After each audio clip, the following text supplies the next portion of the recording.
Have you ever woken up in the morning and just felt a little heavier than usual? Not in your body, but in your spirit?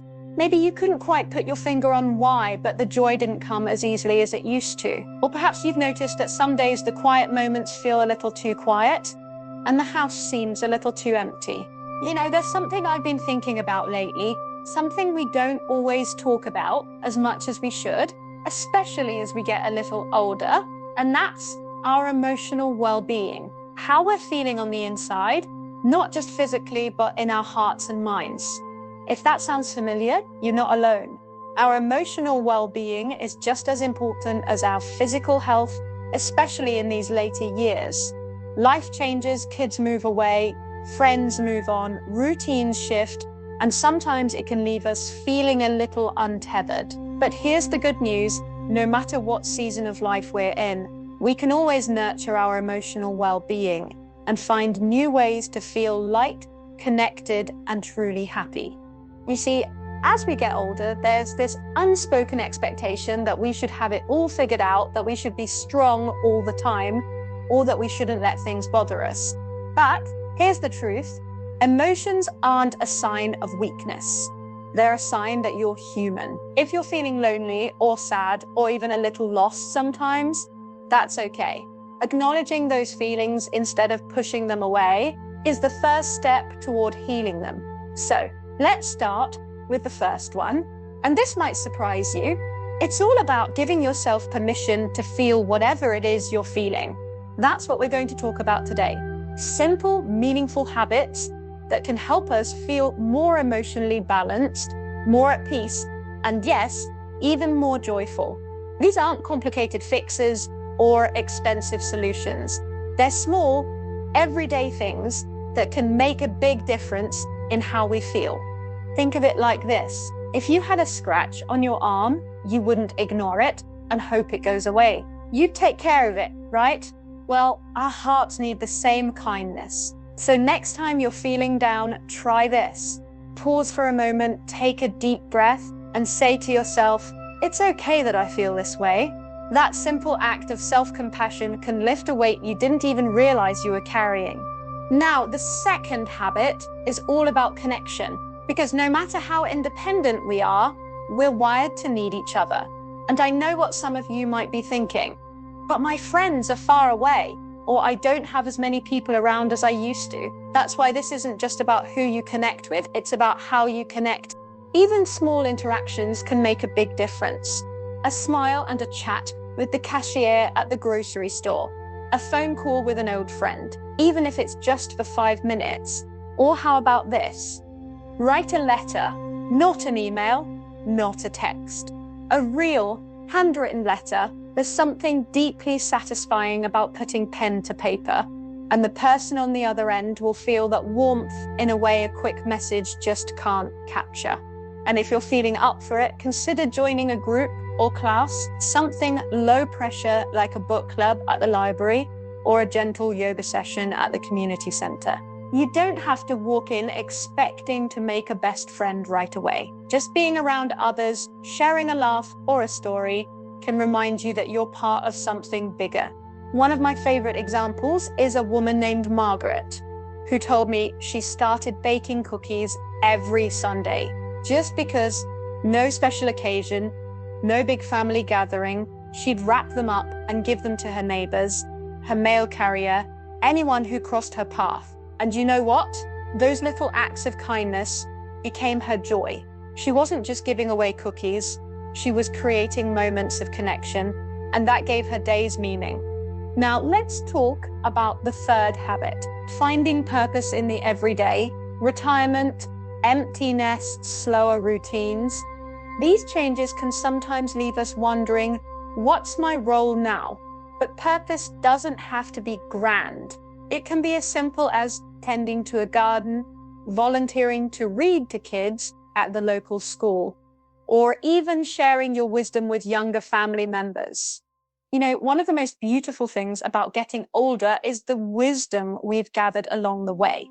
We've seen seasons change, both outside our windows and in our lives, and we've learned that storms don't last forever. But even with all that wisdom, some days can still feel overwhelming, can't they?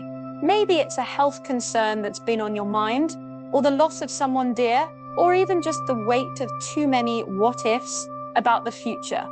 Now, we've covered a lot here, giving yourself grace, nurturing connections, and finding purpose in the little things. But there's more to explore, especially when it comes to how we take care of our minds and spirits in tougher moments. So let's keep this conversation going, because your emotional well-being is worth every bit of attention. So think about what lights you up. Maybe it's a hobby you've set aside, or a small way you can contribute to someone else's day.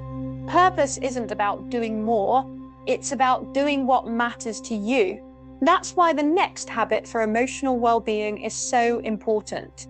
Managing stress before it manages you. Now I know stress isn't exactly a new concept, but here's the thing. As we age, our bodies and minds respond to stress differently. What used to roll off our backs might now feel heavier, and that's okay. The key is to have simple go-to tools to ease that tension before it takes root.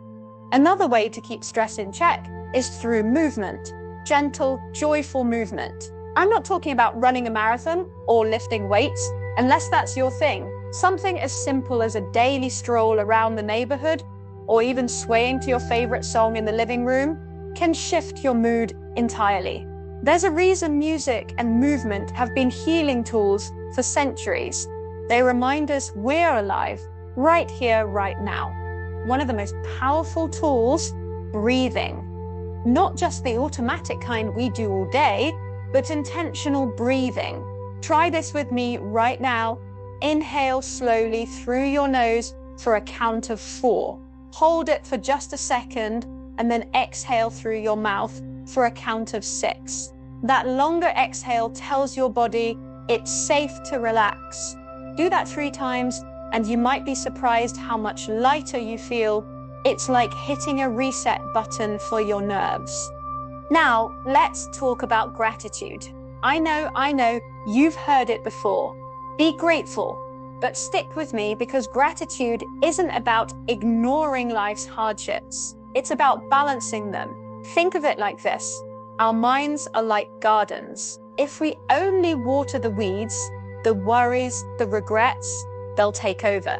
But if we also tend to the flowers, the small good things that are still growing, we create a space where joy can thrive. Here's a simple practice.